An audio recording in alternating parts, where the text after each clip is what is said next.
생각이 바뀌면 수익이 보인다. 역발상 투자의 문현지 멘토입니다. 오늘도 많은 종목들이 급등을 하고요. 많은 종목들이 급락을 하고 있는데 이런 과정 속에서 우리가 가야 할 길 상한가에 들어간 종목들 체크해보면 답이 나오겠죠. 도움이 되신다면 좋아요와 구독 그리고 알람 설정까지 반드시 부탁드리면서요. 바로 출발해보도록 하겠습니다. 자, 그리고 이번 주 일요일이죠. 일요일 오후 7시에 제가 무료 강연 준비했으니까요. 많은 분들 오셔서 지금 시장에 대한 이야기 듣고 가시면 어떨까 생각이 드니까요. 꼭 오시길 바라겠습니다. 자, 일단 오늘 시장 명절 잘 보내셨는지 모르겠습니다. 명절 동안에 헝다그룹이죠. 중국의 부동산 업체 헝다그룹이 망하네. 만에 그런 이야기 나오면서 전 세계 글로벌 증시를 조금 이렇게 흔들어 놓은 것 같아요. 이제 그런 거에 비해서 우리나라는 잠깐 이렇게 쉬어 있다 보니까 그런 거 있잖아요. 내가 잘못했는데 선생님한테 혼나야 되는데 내가 어디 잠깐 어디 갔다 오는 사이에 내 친구들 혼나 있고 나는 안 혼난 상태. 그랬더니 이제 갔다 오니까 선생님이 화가 조금 누그러뜨려서 져가지고 덜 혼난 느낌 있잖아요. 그런 것처럼 지금 증시가 약간 그런 것 같아요. 잠깐 우리가 쉬고 있는 동안에 사실 충격받아가지고 패닉셀 나오고 이랬어야 될지도 모를 뻔했으나 그나마 좀 이렇게 잘 버텨낸 것은 아닌지, 그냥 잘 쉬어 넘어갔기 때문에 이 정도 하락으로 그치는 건 아닌지 생각해 볼 수 있을 것 같네요. 일단 전체 증시를 보게 된다면은 다우존스 조금 밀렸죠. 그리고 나스닥 밀리고 S&P 밀리고요. 반도체 니케이 싸그리 다 밀리고 있다라는 것과, 그리고 중국이죠. 항생, 상해 이런 쪽들 전부 다 밀려 내려간 것이 현실인 것 같습니다. 일단 리먼 브라더스급의 사태가 나올 것인가 안 나올 것인가에 대한 이야기 많았는데 안 나올 가능성이 높다라고 전문가들이 의견을 내고 있죠. 저도 그렇게 생각을 합니다. 헝다 그룹 자체가 리먼 브라더스급의 일을 크기의 어떤 리스크를 만들어낼 것 같지는 않아요. 근데 제 생각은 조금은 거기서 확장을 해봐야 된다 생각이 듭니다. 뭐냐면 부채가 많은 기업들이 리스크가 있다는 것을 우리가 체크해 볼 수 있다는 거죠. 부채가 많은 기업들이 지금 리스크가 생기는 이유는 전 세계 증시에서 전 세계 통화 정책이 지금 금리 인상 쪽으로 무게가 실리고 있기 때문인데, 부채가 많으면 당연히 이자를 내는데 부담이 될 것이고, 그리고 부채가 많다, 이자가 많이 내진다 그러면 당연히 영업이익이 안 좋아질 가능성도 있겠죠. 더군다나 지금 매출이 잘 나오고 있지 않은 기업, 좀비 기업이죠. 이자만 내는 것도 급급한 기업들은 당연히 위험에 빠질 수밖에 없다 생각이 듭니다. 그래서 헝다그룹이 리먼 브라더스급의 사태를 만들어낼 것이 아니라 헝다그룹 사태를 보니까 다른 기업들도 그런 일이 발생이 될 것 같아서 그러면은 좀 리스크가 있지 않을까, 증시 전체에 안 좋은 영향을 주지 않을까, 장기적으로 전 세계에 있는 많은 기업들이 도산 위기에 놓여 있다라는 것을 우리가 체크해 볼 수 있다는 거죠. 우리나라 건설업도 굉장히 부채가 많은 편입니다. 근데 금리가 인상이 되면서 대출 규제가 막히게 되면은 사람들의 구매력이 점점 떨어지게 될 건데, 그런 거 있을 때 우리나라 증시도 또 우리나라에 있는 기업들도 잘 버텨 내려갈 것인지에 대한 문제가 남아 있는 것 같네요. 그래서 지금 증시는 사실은 올라와 있는 것 자체가 버거운 상태였고, 여기서 내려갈 이유를 찾지 못하니까는 그냥 버티고 있다 보니까 이게 당연하다라고 여러분들이 생각하실지도 모르겠으나, 저는 좀 다르게 생각합니다. 지금 이거는 오히려 내려가 있을 때 올라와 있던 거기 때문에 오히려 뒤늦게 내려가게 되면은 더 빨리 내려갈 수밖에 없다 생각이 들어요. 그래서 저는 나오게 되는 하락은 조금은 리스크가 있을 것이다 라고 생각이 드네요.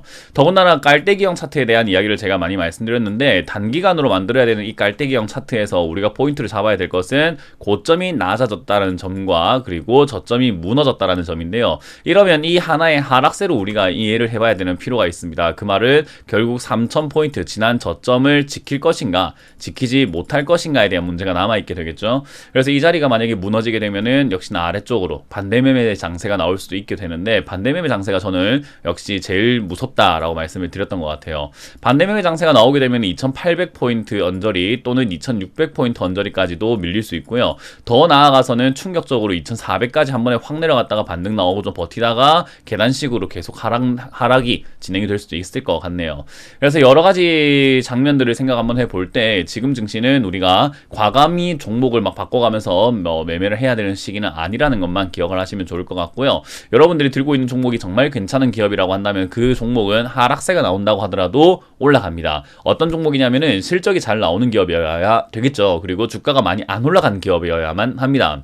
일단 지금 증시에는 모든 종목이 다 힘을 잃었기 때문에 사실은 제가 강조해드렸던 게임 업종도 밀리고 있고요, 식음료도 밀리고 있고요, 반도체 밀리고 있습니다, 화장품 밀리고 있습니다.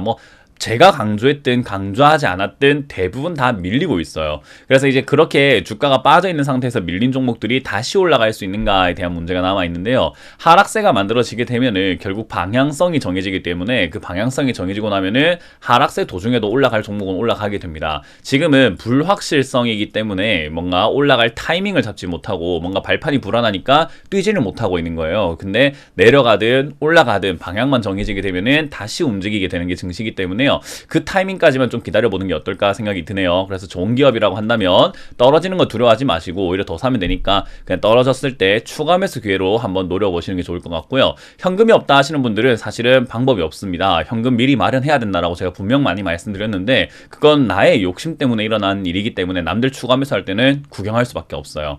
그래서 여러분들이 그 점 참고하시면서 별로 방법이 없다 보니까 현금 없는데요 하시는 분들은 여러분들이 어떤 종목을 들고 어떤 포트폴리오를 짜서 들고 있는지 제가 모르다 보니까 그거 교통정리해드릴 수가 없습니다. 뭐 물론 저와 함께 한다면 해줄 수 있겠지만 그게 아니면 방법이 어디 있겠습니까? 그 말은 결국 여러분들이 선택을 해서 손절해버리던지 비중을 줄여버리던지 타이밍을 정해가지고 잘 정리하시는 방법 말고는 현금을 마련할 수 있는 방법은 없다라고 말씀드리고 싶고요. 대출, 신용매매 이런 건 절대로 해서는 안 된다라는 전략을 드려볼 수 있겠네요.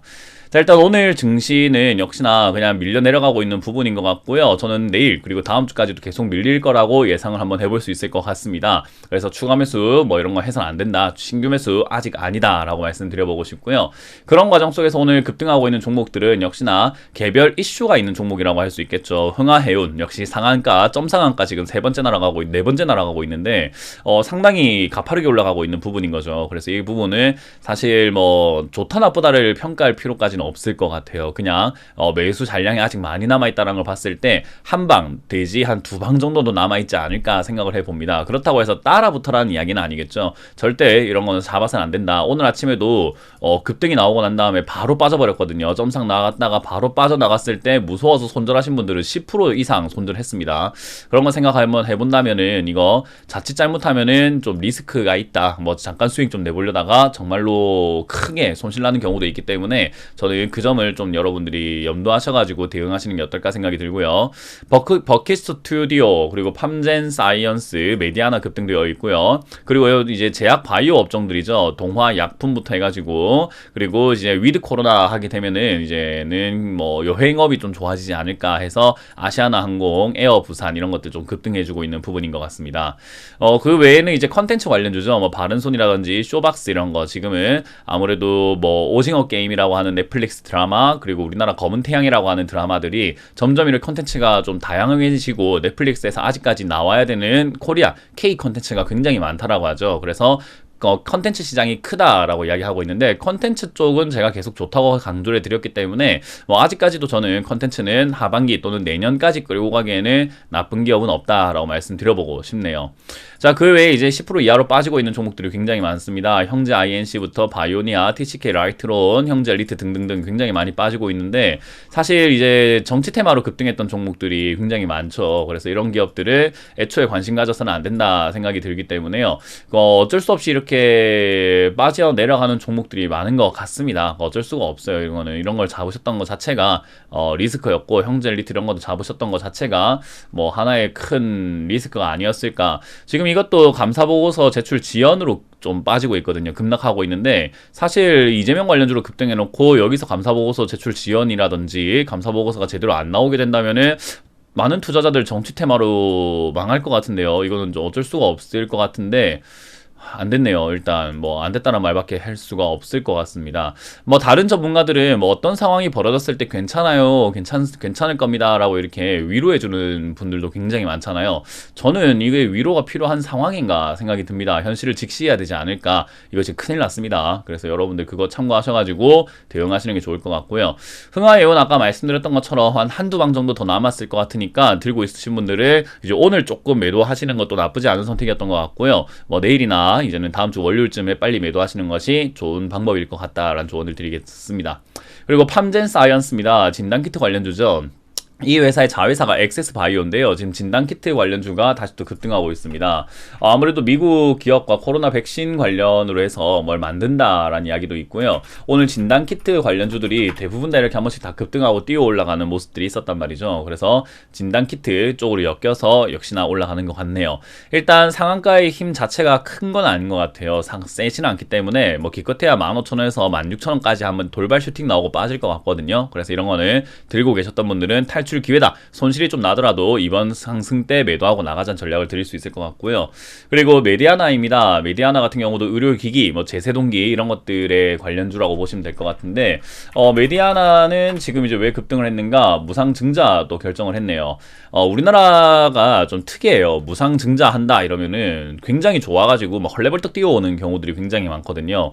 뭔지도 모르고 사시는 분들도 굉장히 많더라고요. 우리나라의 좀 특이성인 것 같아요. 아무것도 모르다 보니까 그냥 뭐 무상증자하면 좋은 거겠지라고 생각을 하는 것 같아요. 특히나 우리나라 공짜 되게 좋아하잖아요. 무상 이러면 으악 이렇게 되는 것 같아요. 무상증자가 사실 공짜로 뭔가를 준다라는 개념은 아니거든요. 그래서 그냥 주식주를 쪼개는 거고 얘들 재무제표상에서만 뭔가 무상으로 주는 그런 뉘앙스를 풍기는 거지 절대로 뭔가를 공짜로 주는 것은 아닙니다. 그럼에도 불구하고 무상증자 한 다음에 이렇게 막 급등을 하고 올라가는 것 같아요. 일단 무상증자 한다라는 종목들의 특징이라고 한다면요. 처음에 무상증자 한다라는 결정이 났을 때 급등이 나왔다가 무상증자하고 난 다음에 폭락을 합니다. 그리고 빠졌다가 횡보를 하고 다시 또 올라가는 모습이 많이 나온다는 거죠. 그래서 들고 계셨던 분들은 이번 일을 통해서 이번 이슈를 통해서 올라올 때 무상증자가 그렇게 세지 않을 것 같아요. 이것도 15,000원에서 17,000원 정도 언저리 이 네모 박스 안에까지만 올라올 것 같기 때문에 잘 정리하시는 것을 추천드려 보도록 합니다. 자, 그리고 이제 버킷 스튜디오입니다. 버킷 스튜디오가 급등을 했어요. 일단 역시나 컨텐츠 지금 오징어 게임이 전 세계적으로 난리가 났다라고 이야기를 해가지고 급등을 하고 있는 부분인 것 같아요. 일단 넷플릭스 신작과 뭐 큰 연관이 있을까라고 한다면요. 사실은 오징어 게임 주연 배우가 이정재 씨인데 이정재 씨가 이제 버킷 스튜디오 소속사 아티스트 컴퍼니의 지분을 15% 정도 들고 있다고 하네요. 뭐 택도 아닌 쓸데없는 이야기로 올라가고 있는 거죠. 그래서 버킷 스튜디오가 이렇게 바닥에서 오랫동안 횡보를 하고 약간 이렇게 원형 바닥을 그리면서 올라가고 있는 수준인 건데요.